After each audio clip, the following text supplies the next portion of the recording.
This mom didn't realize a police officer was following her as she would walk her family around 12 kilometers a day. As a diligent citizen, what actions did she take to warrant the officer's observation of her? Continue reading to learn more. Welcome to USA Stories channel. Do not forget to subscribe and activate the bell button to receive all new updates. Now let's go to the story. Jalissa had a 4-hour commute every morning, walking 12 miles to and from work, starting as early as 3 a.m. This occurred as a result of her calling the incorrect number while hunting for work. She resided in the vicinity of Rocky Mountain, which was quite a distance from the Nashville eatery. Despite facing a challenging daily routine, the strong woman remained dedicated to her work. She made the decision that she would ensure she supported herself and her family regardless of the distance or her daily schedule. Despite her difficulties, she continued to be a motivated employee who rose early to get ready for work in order to get to Bojangles, the chicken biscuit fast food restaurant, in time for her shift. She would walk in the rain or sunny to work, not caring much about the distance or the weather, just how she could provide for her family. Jalissa was not only a dedicated worker, but also a modest person. She first spoke with an officer on her early morning trip to work. It was pouring rain on this day in 2018. She was very chilly and bruised from the rain. Sadness filled the pleased woman's eyes as she watched the warm automobiles drive past. What was running through her head was easy to picture. Still, the North Carolina woman persisted in spite of the adverse weather she was experiencing. Holding a purse in one hand and an umbrella in the other, she proceeded towards her workplace. Even though she was exhausted and experiencing severe physical pain after more than an hour of walking, she persisted in her stroll down the pavement. Jalissa noticed a vehicle approaching from behind. She pondered who the person in the car may be, but the heavy rain made it difficult for her to see. So her initial guess was that it might be a police officer. She moved faster, more nervous about the scenario after realizing it was a police officer. "Am I getting into trouble?" she asked herself. After stopping his vehicle, the policeman motioned for her to approach him. Jalissa's heart was pounding with worry. She contemplated that she could have done something improperly for the officer to stop her. She was also worried that she might be late for work as a result of this occurrence. The American believed she was going to have a terrible day. Sensing she had done nothing wrong, she plucked up the bravery and approached the officer's car with assurance. She was unaware that an unforeseen change in her life was about to occur. Jalissa believed she was going to the train station. For what other reason would a policeman pull her over and order her into his car? It's strange, isn't it? The woman from North Carolina was laid back, diligent, business-minded, and optimistic about life. Although she felt she had done nothing wrong, she was unable to stop the negative ideas from entering her mind. She was unaware that the law enforcement official regularly drove by the route she used to get to work. For months, he had been observing her as she walked to the restaurant. But this morning was especially unlike the others. The policeman noticed her strolling along the sidewalk in the midst of a strong downpour and strong wind. Sergeant Bass made the decision to assist the stranger after noticing Jalissa was in poor health. This morning was the ideal time for him to finally speak with her, as he had always wanted to.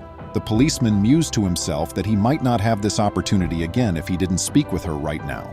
Jalissa was trying to come up with the perfect response to ask a question, but she was at a loss for words. Upon approaching the police vehicle, the deputy sheriff introduced himself as Sergeant Scott Bass and politely requested that she enter his vehicle. Reluctantly, though, Jalissa informed him that she would be running late for her stint at work.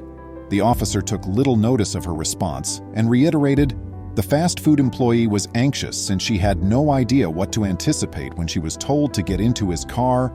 Upon closer inspection of the policeman's badge, she learned that he was the Nash County Sheriff. She was also concerned since the policeman said nothing to her, and she was attempting to mentally map out their destination. He was taking her to the electric chair, she thought to herself. Soon later, they were in front of her workplace, Bojangles, a fast food restaurant serving chicken and biscuits. When she eventually realized the officer saw her problems, he offered to help her with her difficult trek to work by giving her a lift. Such generosity, can you believe it? He had Jalissa's undying gratitude. It was usually Jalissa strolling along the busy route to work that the considerate police officer saw.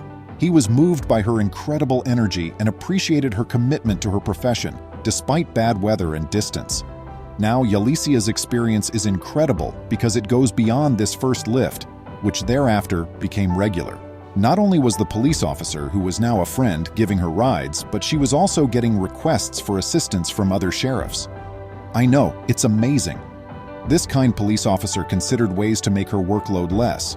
After telling his wife about her ordeal, the two of them came up with a plan to support the diligent woman. "Every day that I gave her a ride, I just for some reason talked to my wife about her," he claimed. "It just kind of really weighed on and bothered me." You would be astounded by what he did next. Sergeant Bass, who went above and above to provide Yalicia with a present, reached out to Walmart in Nashville and had conversations with a few of the managers there. He told them the woman's story. After hearing about her ordeal, they decided to give her a bicycle so she could stop traveling. Isn't that incredible? Yalicia was also invited to the Nash County Deputy's office. This time, she wasn't as concerned as she knew he was acting in her best interests. She was worried, though, as she had no idea why he had phoned. He showed her to the parking lot when she got to his workplace. Yalicia was moved to tears by what transpired next because she couldn't believe such a generous deed. He informed her that the bicycle she was viewing was a present for her. Yalicia was flooded with feelings. The kind deputy sheriff had given her a brand new Schwinn Fairhaven women's cruiser bicycle, which she couldn't believe. She ran out of things to say. She remarked, "I was shocked. I didn't think it was real." She was happy that she wouldn't have to walk 12 kilometers every day and was appreciative to him. Sergeant Bass's amazing deed of generosity improved Yalicia's life and restored her confidence in others. She was free of the daily burden of walking to work. It was amazing how much the sergeant's gift reduced the amount of time spent walking. Could the narrative of North Carolina nevertheless get much better? Millions of people were moved by the officer and Yalicia's unique bond when they shared their tale online. Their narrative went viral and they were featured in several media outlets. Talk show host Steve Harvey was also drawn to them. The two were asked to the studio to tell their remarkable story, and before they left the program, she received an even greater surprise. A car. Yes, her very own. The heartwarming tale of Yalicia demonstrates that good people may still be found in the world. Her experience demonstrates the power of even the smallest deed of compassion. Do you have any anecdotes about police kindness? Tell me about them in the comments section. Until we meet again, be careful. Please remember to subscribe to our channel, give us a thumbs up, and turn on the notification bell so you won't miss any of our videos. If you enjoyed the tale, the next video that plays on your screen will probably move you too.